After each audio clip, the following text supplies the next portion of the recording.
Wherever you are in the world, welcome to the THEOS Cybernova podcast. My name is Paul Jackson, your host, and before we begin, I've got a quick favor to ask from you.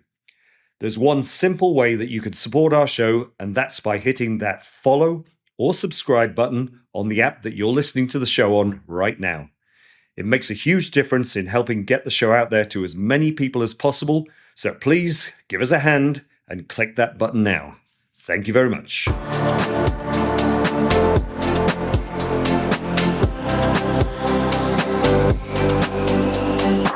The THEOS Cybernova podcast, hosted by Paul Jackson. So, here we go with yet another fantastic episode of THEOS Cybernova podcast.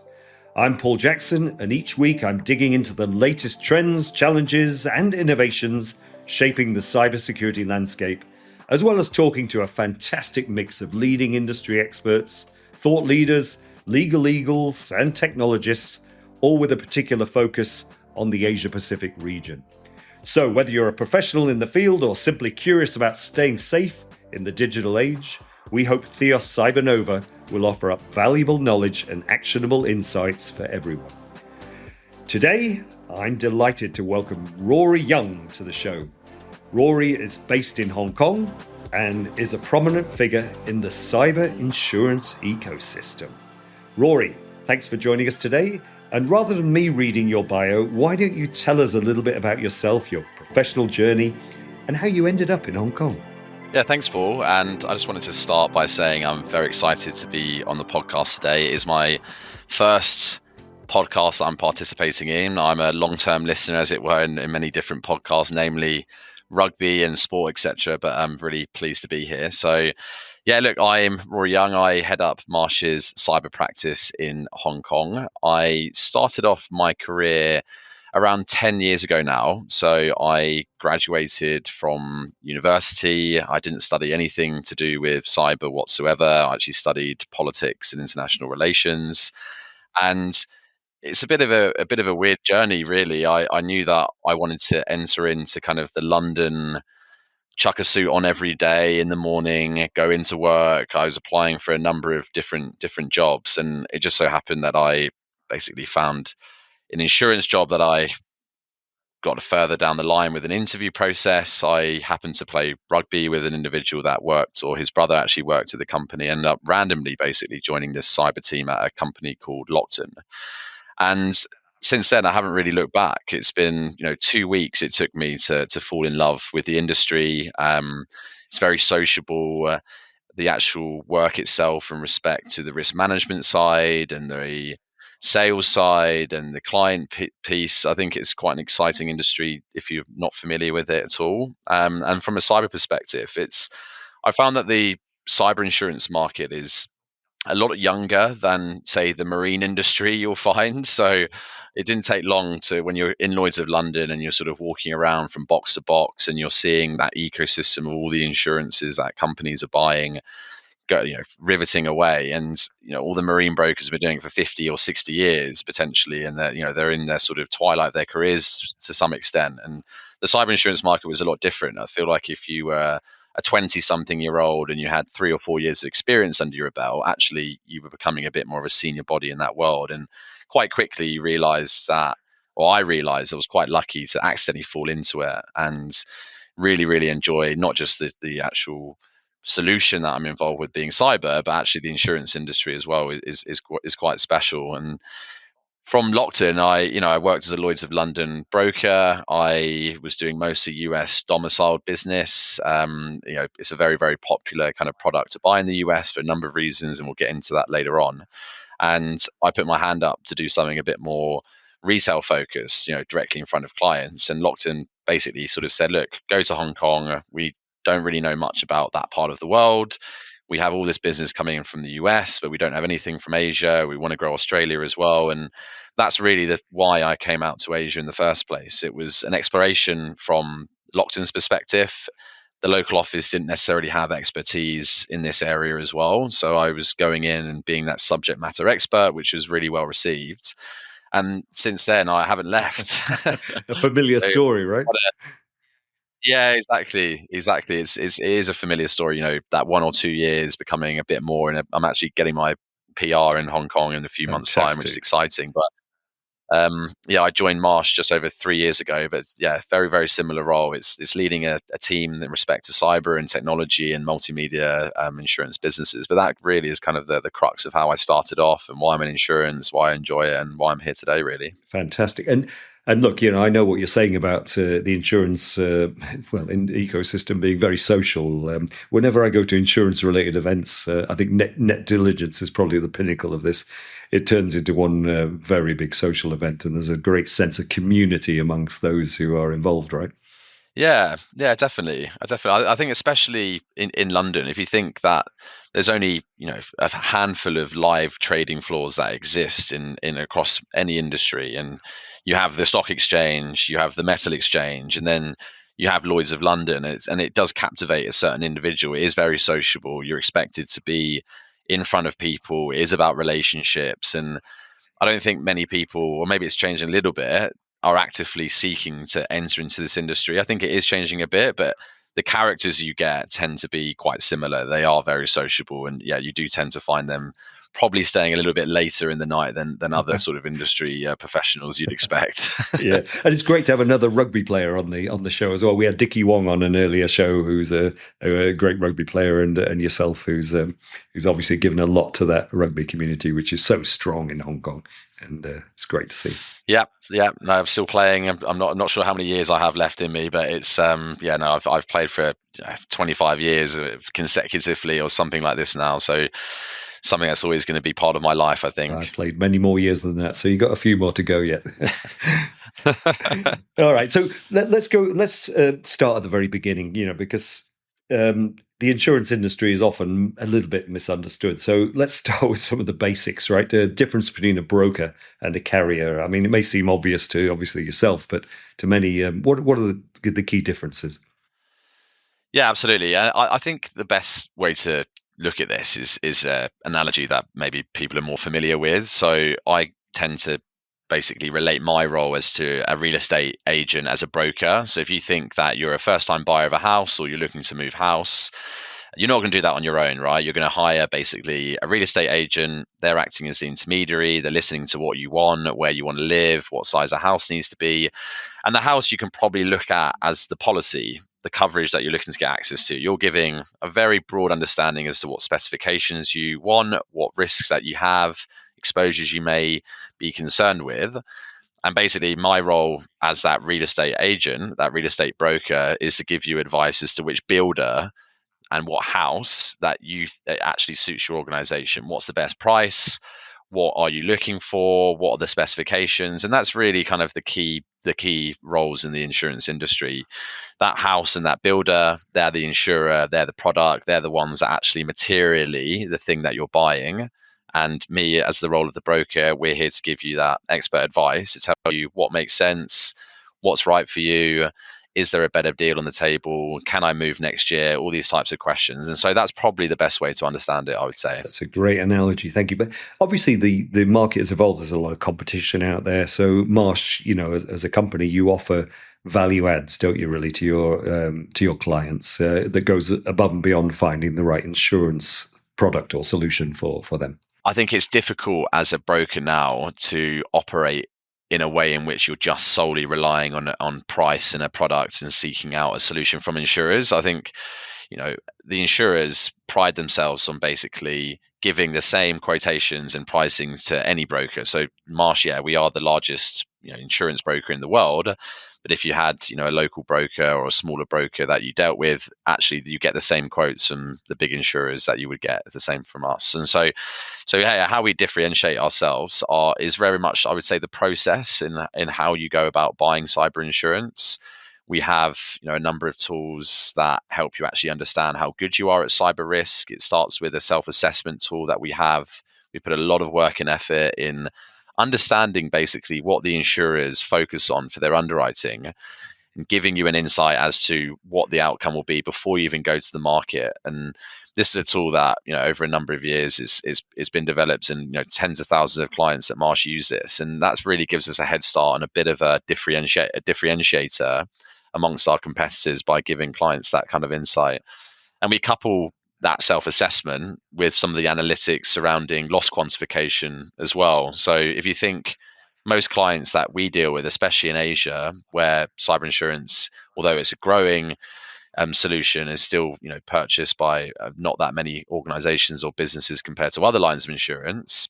The questions that they ask is, okay, well, how am I at risk? What is my risk? And we can kind of sit there and say, okay, well, we have this self-assessment tool. You go through this process. We're going to give you a really good insight as to how strong you are per the NIST framework, give you a score. We're going to give you a traffic light as to these 12 key controls that we know all the insurers focus on. We know that you're going to have a good outcome, a bad outcome. We know areas that we can advise you to improve, and that's going to have a positive impact on your perception from the insurers before we're even actually having these conversations. And like I said, we then can use that data to kind of give you a rough idea from a loss quantum perspective, how big the issue you have when it comes to cyber risk. So is it a $5 million problem or is it a $50 million problem, and everything in between, from an average loss amount to a really catastrophic 1 in 500 year event. And so that kind of process that we have and how we kind of deal with clients, I think, is our differentiator. It's, yes, you want to get the best quote, but really we're there giving you advice as to how to improve the quote, how to get the best from the market, and how much limit you should be buying, and really kind of embedding ourselves, I would say, with your enterprise risk management strategy. Right. So, I mean, this is really well explained. And when you talk about cyber insurance, you mentioned that it's not as much uptake in cyber insurance compared to other more traditional lines of insurance. Are you seeing that change in our region? Are you seeing an uptick? Is it static? Is it dropping? I mean, what's the current situation regarding the Asia Pacific region for cyber insurance? Yeah, there's definitely an uptick, and I would, to give you maybe an anecdote, and then I can give you some stats. But I remember even when I first moved here in 2018, lots of the conversations I was having with clients surrounded, okay, well, what literally is the policy? What does it do? How does the coverage actually work? And I think since then, you fast forward, now 7 years, and actually the questions that clients are now asking is, okay, well, how can I improve my coverage? And is the limit appropriate for me? And it's a lot more technical. And so my observation just over that period has definitely changed. And that means that in general, the actual buying community is grown a lot. From a statistics perspective, I know that Swiss Re did a study a couple of years ago, and I think they cited that the actual premiums that were being placed in Asia were growing around 30 to 32% year on year, from the mid 2010s to 2022, and so that's massive growth compared to some of the other areas of insurance that you might think about. And I know the S&P, I think last year they were speaking about APAC as a region being kind of the fastest growing market for cyber insurance globally. It still makes up, only around 10%, maybe even less than that, but it is kind of the fastest growing. And we can see, 30% from a growth rate perspective in general compared to other lines of insurance is kind of unheard of. Are there more carriers now entering our market as a result of that growth, or is it the same sort of players?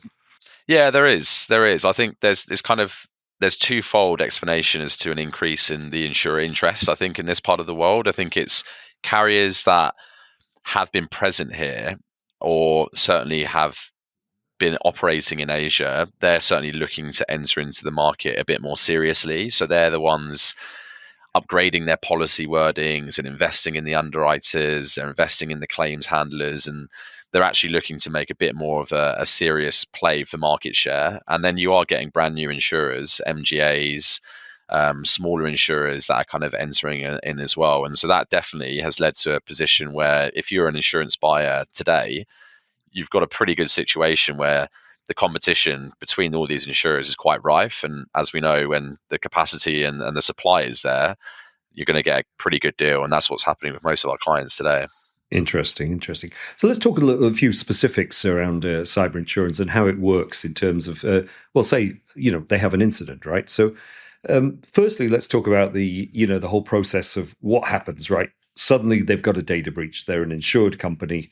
What should they be doing? Because when we talk to clients, often they say, oh, well, we don't really know, but the insurance company will handle it. And, if we get a breach, we'll just call the insurance company and it'll be sorted. I mean, that's kind of a fallacy, isn't it, really? And how are you guiding your clients around this to be better prepared for an incident rather than just saying, hey, I've got cyber insurance? Yeah, no, I've always sort of sat there and with it, and you get a whole range of clients' maturity, right? You get some businesses that have designated cybersecurity teams, and they're very used to putting together incident response plans and pulling together their senior management, and you sit there and go, actually the policy won't be super active in terms of them responding to an incident. It's going to be designed to kind of pay for all the costs and expenses once they've actually arranged to sort the issue out, and they've hired all the expert vendors and the forensic investigators, etc. And then the other end of the spectrum is clients that don't even have a codified incident response plan. I would say a cyber policy in some ways can act as a breach response service. It can be built in quite heavily in terms of the response that these clients can have. And each policy will have a designated breach coach. It will have a number. Typically, this will be a law firm or an IT data incident response recovery firm such as THEOS.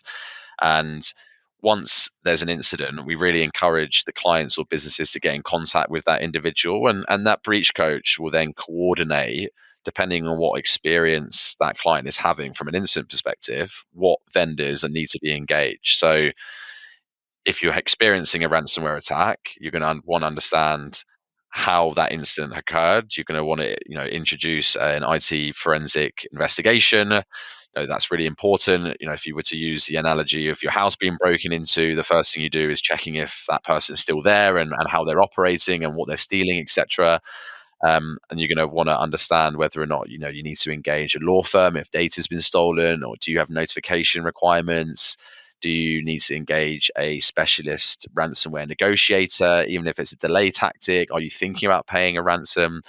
And the policy will look look to pay for all of those costs, look to reimburse the business for those costs. But I think most importantly, it's about connecting them with those individuals. It's the policy will have the means for the business to go, okay, I'll call this number or email this individual, this business, and then that business there will then help coordinate that response of all these different vendors that may be possibly needed for an incident. And then at the end, our role as the broker is basically getting as much of that reimbursed by the insurance company as possible. So we go from representing an organization with buying, an incident occurs, and then really it's outsourced service providers that are going to be assisting you with all these types of loss and costs and potential liabilities you're experiencing. And then thereafter we're getting involved again by saying, okay, let's take all these invoices, all these costs, all these damages that you may have experienced, and then we're going to help you go to the insurer and get that all reimbursed again. And that's kind of the rough workings on how a policy will react. So I think one of the biggest gaps that most companies don't realize is that actually you still need those legal protections in place, when you have an incident. So a lot of time is wasted, during an incident with signing, those legal contracts with the various vendors such as ourselves, who are obviously incident response providers. And it's quite frustrating when I see companies that we've talked to and said, look, get that out of the way beforehand, have that as part of your incident response planning, find the vendors you want to use, get incident response retainers, and sign the contracts so that you don't have to waste time when your house is being burgled, to use your analogy, or your house is on fire. And that still message is hard to get through sometimes because they just go, oh, we've got cyber insurance and they'll take care of it. Yeah, no, it's honestly quite a big concern of mine is that we're getting through the stage. We're talking about this growth of the cyber insurance market, and more clients are buying, and we're seeing this trend, and it's not going to change, I don't believe. And a concern is, a client buys cyber insurance expecting them, as you mentioned, to perform this role automatically, but they're not doing their homework, and they're not doing the crisis preparedness. They're not doing any simulations. They're not engaging their senior management who ultimately be making these decisions. Right. And then the policy doesn't work as to how they think it would. And so, we emphasize that with any policy that we're helping a client purchase, we're at least doing some sort of onboarding with the insurer's claims team. Typically, the breach coach will be involved in that process. And then also, we do also have, cyber risk advisory consulting capabilities that run these crisis simulations. Yes. I know that, lots of companies will be doing this. And once that's actually occurred, then, we're comfortable that we know the policy will react because the client's going to be using it well. So. Yeah. So the other issue is around deductibles, because those are becoming increasingly larger, to my understanding, anyway. And when we've managed incidents, yes, there's always been major incidents which are going to cost huge amounts of money, which then the cyber insurance is important. But a lot of incidents we find if we react quickly, we can actually put the fire out, to use the analogy again, within the cost of the deductible, so it wouldn't even touch the insurance. So how are you guiding your companies in terms of having a plan B, if you like, for instance, that fall below the I'm using the right terminology, aren't I, right? Spot on, absolutely. Good. Deductible self-insured retentions, yeah, absolutely. Phew. Yeah, it's a good point, Paul, because what we're actually seeing now, a bit more of a trend for insurers to be offering those types of costs for free within certain timeframes. So there's quite a few insurers now that, as part of a standard quotation or policy, they'll say, okay, well, the first 72 hours, 108 hours of an incident, any of the costs that you may spend through, an IT forensic firm or a law firm, the insurer is just going to wear themselves. You don't have to worry about kind of breaching that retention level. And it's they've got vested interests. They know that if you're a business and you've got $1 million worth of retention, you might be concerned about picking up the phone and engaging someone, and then actually it doesn't breach the retention, and then you're on the hook for those costs. So the insurers sit there and they go, actually, we're incentivized to make sure that clients are using the policy, are engaging these vendors, because the more help they get in that mitigation, those early stages, then the less likely it's going to be a big claim or a liability at the end of it. So you are seeing that trend to be a lot more common these days, and it's a massive benefit to clients, right? You're not having to worry Absolutely. about a retention or a deductible, and you can get access to at least free advice for a certain time frame, if that law firm is an incident response forensic firm, whatever it may be, which is positive. Okay, yeah, that's good to know. So what other things? So say you're a new purchaser now for cyber insurance, and you're listening to this episode, and you're going, "Well, I'm hearing all these sort of stories, anecdotal online about, well, I had cyber insurance, but it was identified as nation state or something, and therefore it's a gotcha, and they're not covering me anymore." Or what what are the kind of things? I mean, is that true for starters? And what other kind of things should new purchasers of cyber insurance be looking out for as gotchas?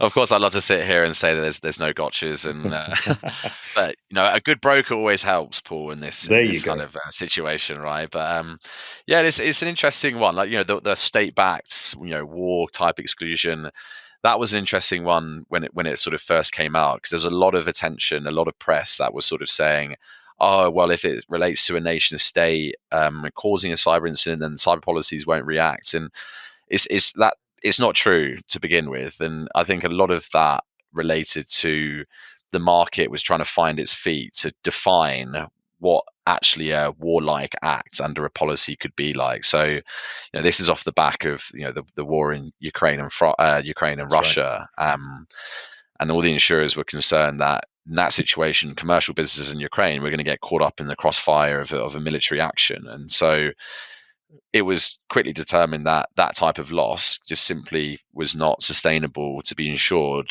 by the capital markets of the cyber insurance world. And what there was determined is that certain thresholds have to be kind of met in order for that definition of war to be breached. It has to be physical war being used. It has to be breaching a certain threshold of severity. So we're talking about the whole nation state being shut down in terms of its infrastructure, hospitals, financial institutions, for it to kind of be falling into the category of a warlike act. But in reality, all of the state espionage, all of those kind of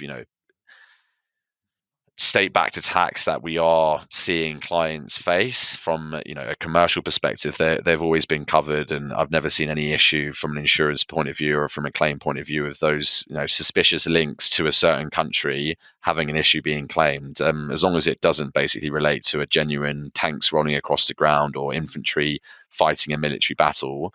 The actual espionage side, it can be covered. But to your point, I think, yeah, look, there's a few things that ransomware we spoke about a little bit. It is a prevalent claim that we see today. It still makes up, I would say, the lion's share of the claims that we witness. And it used to be coverage that was hard to get. The market 2 or 3 years ago went through quite a big change in the way in which insurers expected minimum controls to be in place for clients to even qualify for insurance. And if you didn't get to that minimum requirement or that minimum standard, then restrictions to relation to ransomware would be in place. So co-insurance or sublimits. If you ever read those words or hear about a broker talking about those, they're basically bad.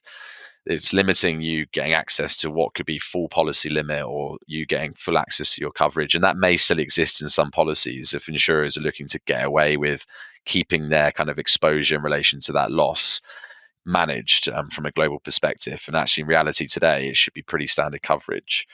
The other things as well, I guess, to kind of keep an eye out relate to common vulnerability timelines and patching. So some insurers will say, a severe critical, CVE that is 9.0 and above, it has to be fixed within 15 days. And if it's not, then that will impact you getting coverage. And that's something to just be aware of as a new time buyer. And the same goes for end of life software. Some insurers may say, unsupported software is not included, or they might say, if end of life software, you're not doing anything about it after 90 days when the vendor stops supporting it, then that could cause an issue. That's certainly something to keep an eye on. And the other one would be just potentially certain infrastructure failure. So there's some insurers now that are defining a kind of major cloud service interruption or outage as a definition that they would look to potentially add restrictions into their policies as well. So if they were saying, if Amazon Web Services was to go down for longer than 72 hours, then we would only pay 50% of the business interruption you would experience thereafter. So those are kind of, I would say, the major points. Okay, all very interesting points there. What about ransomware? So you touched on it just briefly there. Are insurers still covering the cost of the ransoms? I mean, and are there any, again, exclusions as to that kind of coverage? Yeah, it's definitely got friendlier. So I spoke about this friendlier market condition that we're currently in. It's insurers are definitely covering ransom, and as you'll be aware, Paul, there's kind of two major sections to a ransomware claim, right? There's costs to fix it, mitigate it, remediate it, circumnavigate it, restore backups, all those types of costs. There's never going to be any argument from the insurer's point of view as to that being covered under the policy. And then the second part of the insurance relates to the actual payment of the ransom itself. And in Asia, or certainly in Hong Kong, there is coverage for this. So we don't witness or we don't see that necessarily as a super common coverage that is paid, because actually most of the claims we see are fixed or circumnavigated or mitigated through the costs that you spend through a data forensic investigation or other cyber specialists, extortion specialists, etc. That being said, if a business turned around and had no choice and they had no backups and their business was failing and they were suffering, business interruption costs on a day-on-day basis, and it was decided and agreed by all parties, including the insurer, absolutely the ransom could be paid as well. And we have had clients pay quite significant ransoms in relation to that. It's just not that rare. It's not that common. It's quite rare. Okay, so off the top of your head, what's the biggest ransom that you've seen paid? I think in Asia we've seen the $5 to $6 million US paid. I know elsewhere in the world it's certainly double digits, high tens, 20 mils in ransom being paid. Pretty punchy. It certainly is. Yeah, but I think, again, you made the point briefly earlier, and certainly coming at it from an incident response provider perspective, negotiating with the threat actors is actually quite an important component of the investigation, because it delays things. It gives you breathing time. It allows us time to investigate. It allows us time to fix things without needing the payment. But it has to be done in a professional way. And again, it comes back to the incident response planning, right? That you need to have the kind of connections with those professional negotiators who are able to convincingly communicate with the threat actors and, facilitate that delay, which again, is beneficial to the victim. Yeah, no, I totally agree. And I think it's funny. We, most businesses that we speak with, they'll have some sort of policy or agreement in reaction to dealing with ransomware, and they'll say to us, we have an absolute certain not paying a ransom policy, and that's what we say. But when push comes to shove, we've seen the same businesses turn around and be the quickest to actually try and get the ransom paid directly. And then it takes us as the broker, and certainly a company like yourselves, to actually go, okay, well, let's actually approach this logically. Let's enter into the sort of negotiation stage, even if it's purely to delay. Let's get the proof of concept for the data that they say they hold on you.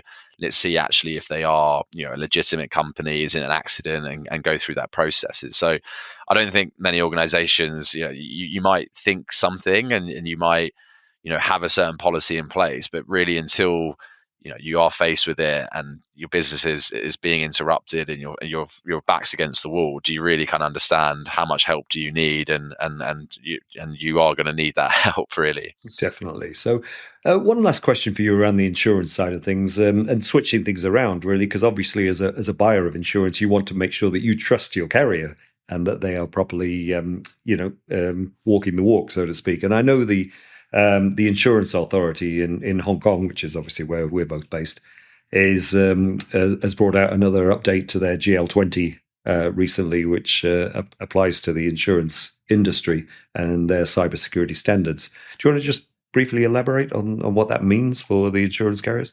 Yeah, absolutely. I think the long and short of it is that the insurers that are authorized in Hong Kong are being made to align themselves much more closely with the other financial institutions and how they operate under the HKMA, which kind of makes sense, right? If you think about the way in which they operate and the premiums and money, etc., is involved. But the insurers at the end of last year, they've basically been asked to commit to inherent maturity assessments and risk assessments, and they're submitting it now to the IA. And basically, with this agreed inherent risk that they face, there'll be certain obligations that these insurers will need to kind of jump through in terms of satisfying their cybersecurity maturity. And that could be anything from only having to do yearly assessments internally to external audits to actual threat-based simulation attacks. But it's a positive step. I think lots of the insurers, from my perspective, they're looking to grow their market share in cyber insurance,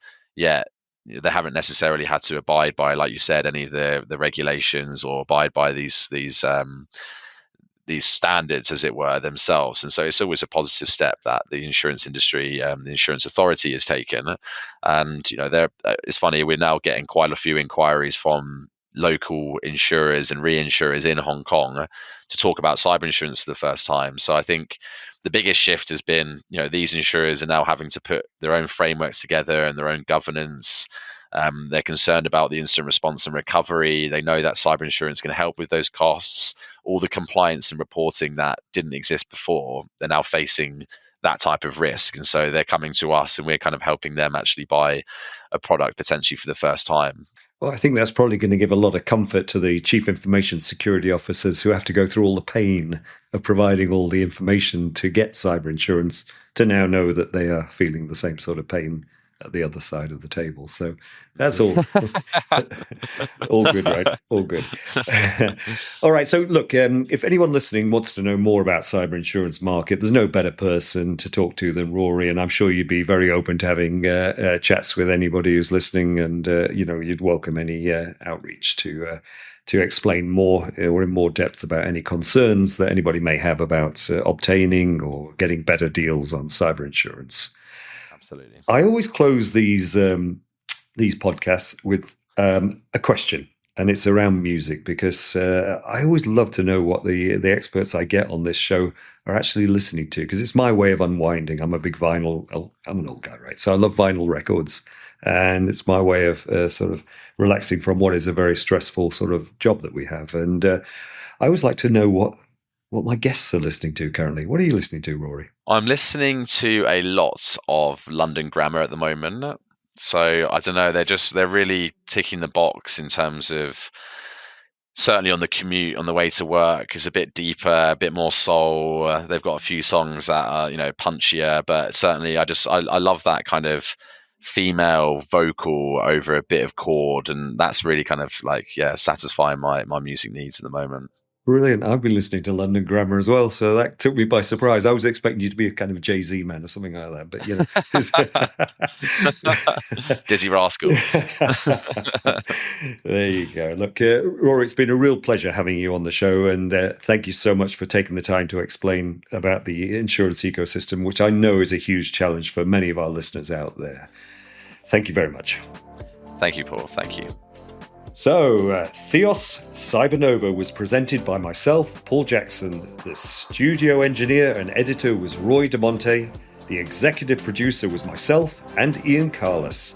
And this podcast is a co-production between THEOS Cyber and W4 Podcast Studio in Dubai. The THEOS Cybernova podcast